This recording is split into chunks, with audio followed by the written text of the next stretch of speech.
সুপ্রিয় দর্শক আসসালামু আলাইকুম। Welcome to my YouTube channel care daily ব্লগসে আপনাদেরকে স্বাগতম। আজকে নতুন একটা ভিডিও নিয়ে আপনাদের মাঝে চলে আসলাম।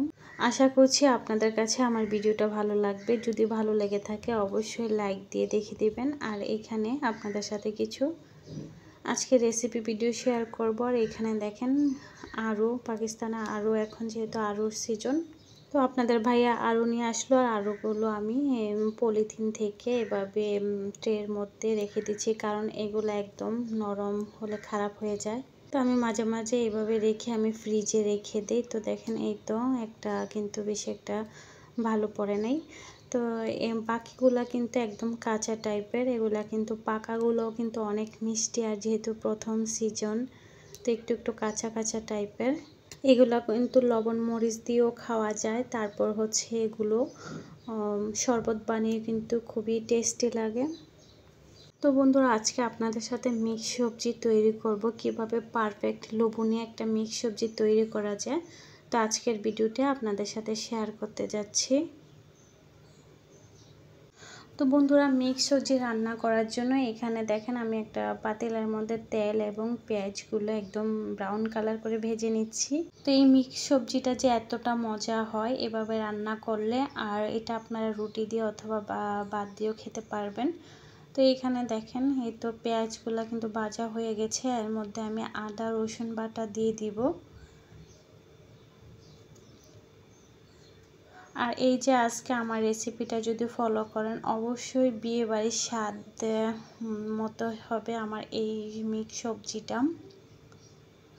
তো এই তো এখানে আমি ভালো করে এভাবে দেখেন ব্রাউন কালার পেঁয়াজ এবং আদা রসুন বাটা ভেজে নিয়েছি।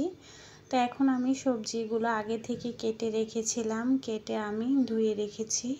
আর এখানে দেখেন আলু, আমি সবজি কি কি নিয়েছি, আলু নিয়েছি, লাউ নিয়েছি, তারপর গাজর, শসা, মিষ্টি কুমড়া, টেন্ডে, তো এগুলো নিয়েছি। আপনারা চাইলে কিন্তু আরও এখানে মিক্স সবজি নিতে পারেন। আর যেহেতু সবজি শীতের মধ্যে মিক্স সবজিটা একটু বেশি পাওয়া যায়, গরমে এতটা কিন্তু সবজি থাকে না। তো বন্ধুরা এই তো দেখেন মিক্স সবজিটা আমি এখানে, আর দেখতে কতটা সুন্দর লাগছে। আর মিক্স সবজির মধ্যে যদি গাজরটা দেওয়া হলে তাহলে মিক্স সবজিটা কিন্তু একটু কালারিং হয়। তার সবজির মধ্যে কিন্তু ডাল দেওয়ার চেষ্টা করবেন, কারণ ডাল দিলে সবজিটা কিন্তু অনেক ইয়াম্মি হয়, খেতে কিন্তু অনেক গ্রেভি হয়, খেতে খুবই ভালো লাগে। তো বন্ধুরা এখানে আমি দেখেন মিক্স সবজির মধ্যে কিছুটা মশলা অ্যাড করে দিচ্ছি। এখানে আমি মরিচের গুঁড়া, তারপর হলুদের গুঁড়ো, তারপর হচ্ছে কিছু সামান্য পরিমাণ লবণ, জিরার গুঁড়ো দিয়েছি। ধনিয়ার গুঁড়ো আমি পরে দিব, কারণ কালো হয়ে যাবে, সেই কারণে আমি এখানে জিরার গুঁড়া অ্যাড করে দিয়েছি। তো সব মশলা যেহেতু অ্যাড করে দিয়েছি, আর আমি এখন এটা ভালোভাবে কষিয়ে নেব, একটু তেলের মধ্যে কষিয়ে নেব। এখন কোনো অবস্থায় আমি এটার মধ্যে পানি ইউজ করব না। আর রান্নার জিনিসটা হচ্ছে হাতের কাছে, আপনারা যত কষিয়ে রান্না করবেন তরকারিটা কিন্তু ততই মজা হবে, ততই টেস্টি লাগবে খেতে ভাতের সাথে। এখানে দুটো তেজপাতা, একটি দারচিনি দিয়ে দিলাম। তো এখানে যেহেতু সবজিটা মিক্স সবজি, আর সবজিটা যে এতটাই মজা হয়েছে, যেহেতু আমি ভিডিওটা পরে আপলোড করেছি, খেতে এতটা টেস্টি হয়েছে। দেখেন বন্ধুরা আমি কিন্তু এটা ভালো করে কষিয়ে নিয়েছি। তো আমি এই অবস্থায়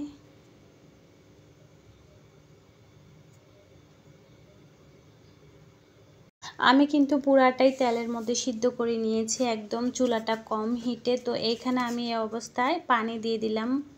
আর পানির পরিমাণটা কিন্তু আমি কম দিয়েছি, আর এই তো কম দিয়ে আমি রান্নাটা করে নিচ্ছি। আর এটা আমি এখন প্রথম অবস্থায় চুলার হিটটা একদম বাড়িয়ে তারপরে কমিয়ে নিব। তো এই অবস্থা দেখেন আমি অন্য চুলার মধ্যে আমি এখন রান্না করতেছি, করলা ভাজি করব। আর করলা ভাজি আমার কাছে আগে তত একটা ভালো লাগতো না, কিন্তু এখন কেন জানি এতটা ভালো লাগে। আর গরমে যেহেতু করলা একটু বেশি পাওয়া যায়, তো আমি সবজির সাথে সাথে করলা ভাজি করে নেব। আর আগের কিছু তরকারিও আছে, ওইগুলো গরম করে নিব। তো এখন দেখেন আমি করলাগুলো ভালো করে ধুয়ে নিয়েছি। আর এখানে কিন্তু আলুও দিয়েছি, আলু কুচি করেও এখানে দিয়েছি, কারণ আলুটা দিলে একটু ভালো লাগবে খেতে। তো এই তো আমি করলাটা আর করলার মধ্যে যদি আপনারা রসুন বাটা দেন, করলাটা এত টেস্টি হয় খেতে, এতটাই মজা হয়, না খেলে বুঝবেন না। অবশ্যই এরকম করে রান্না করবেন। তো এখানে আমি হলুদ দিয়ে দিলাম, তারপর হচ্ছে সামান্য লবণ দিয়ে দিলাম। পরিমাণ মতো লবণ দিতে হবে, কারণ করলাটা যদি একটু লবণ হয়ে যায় তাহলে খাওয়া যাবে না। তো এই তো লবণ দিয়ে আমি প্রথম হিটে কিন্তু করলাটা আর করলা কিন্তু একদম কম হিটেই রান্না করতে হয়, তাহলে সিদ্ধ হয় না, পুড়ে যাওয়ার সম্ভাবনা থাকে। তো সেই কারণে আমি সবসময় করলা ভাজি করে একদম কম হিটে বসিয়ে, যেন সুন্দরভাবে না পুড়ে করলাটা হয়ে যায়। বন্ধুরা, যারা যারা আজকে আমার ভিডিওতে আসছেন, আমার ভিডিওটা আপনাদের কাছে ভালো লাগলে অবশ্যই চ্যানেলটা সাবস্ক্রাইব করে দিবেন। তো এই তো আমি এখানে দেখেন, ওইখানে করলার মধ্যেও আমি কিছুটা কাঁচামরিচ দিয়ে দিলাম, সবজির মধ্যেও আমি কিছুটা কাঁচামরিচ দিয়ে দিব।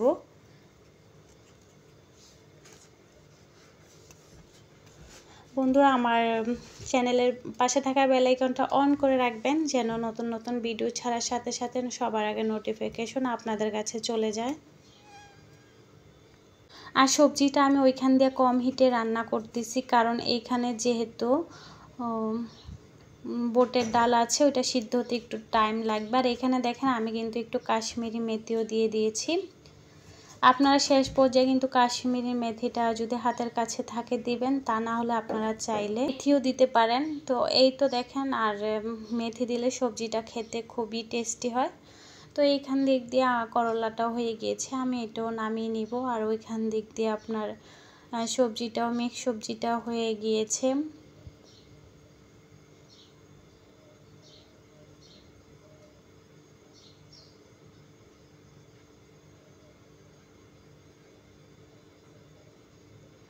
তো লাস্ট অবস্থা আমি তো ধনিয়া পাতা দিয়ে আমি এখন এটা নামিয়ে নিব।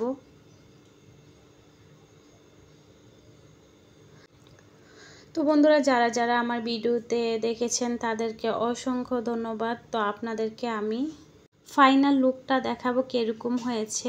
এই তো দেখেন বন্ধুরা, কতটা লোভনীয় হয়েছে, আপনারা দেখলেই বুঝতে পারবেন। আর এটা রুটির সাথে খেতে কিন্তু খুবই অসাধারণ লেগেছে।